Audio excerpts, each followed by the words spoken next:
COVID-19 is the short name for the disease known as Novel Coronavirus Disease 2019.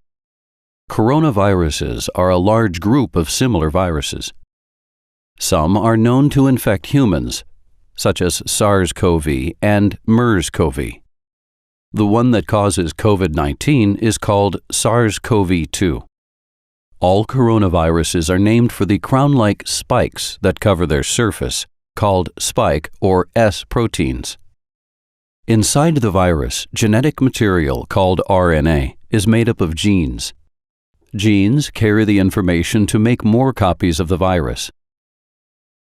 The virus can infect you if it enters your mouth, nose, or lungs.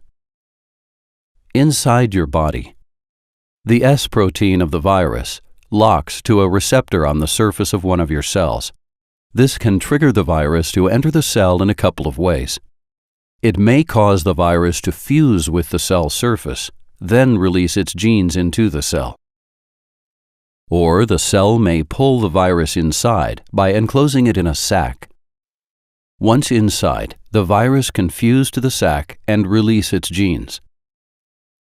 Next, the genes use a structure in your cell called a ribosome to make new copies of the virus. The new viruses travel to the surface of the cell. There, they leave to infect more cells. In the meantime, viral S proteins left on the surface of the infected cell can cause it to fuse with nearby healthy cells, forming a giant cell. This may be another way for the virus to spread between cells.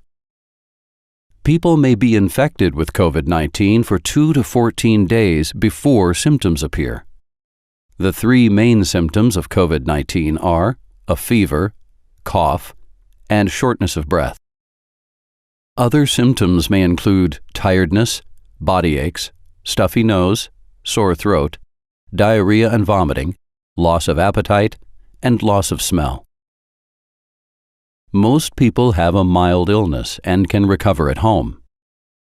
Some people who have the virus may not get sick at all or may show no symptoms.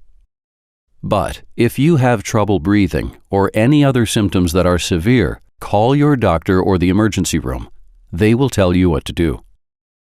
For most people who have the virus, the risk for serious illness is thought to be low.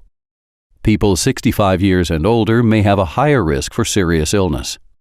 And people of any age may be at high risk if they have underlying conditions, such as chronic lung disease or asthma, serious heart conditions, diabetes, severe obesity, chronic kidney disease, and liver disease.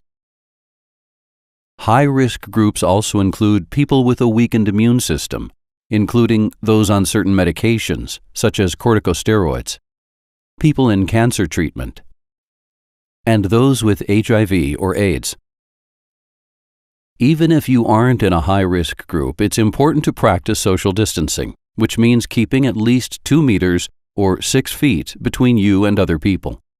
This helps prevent infections and serious illness in others as well as yourself.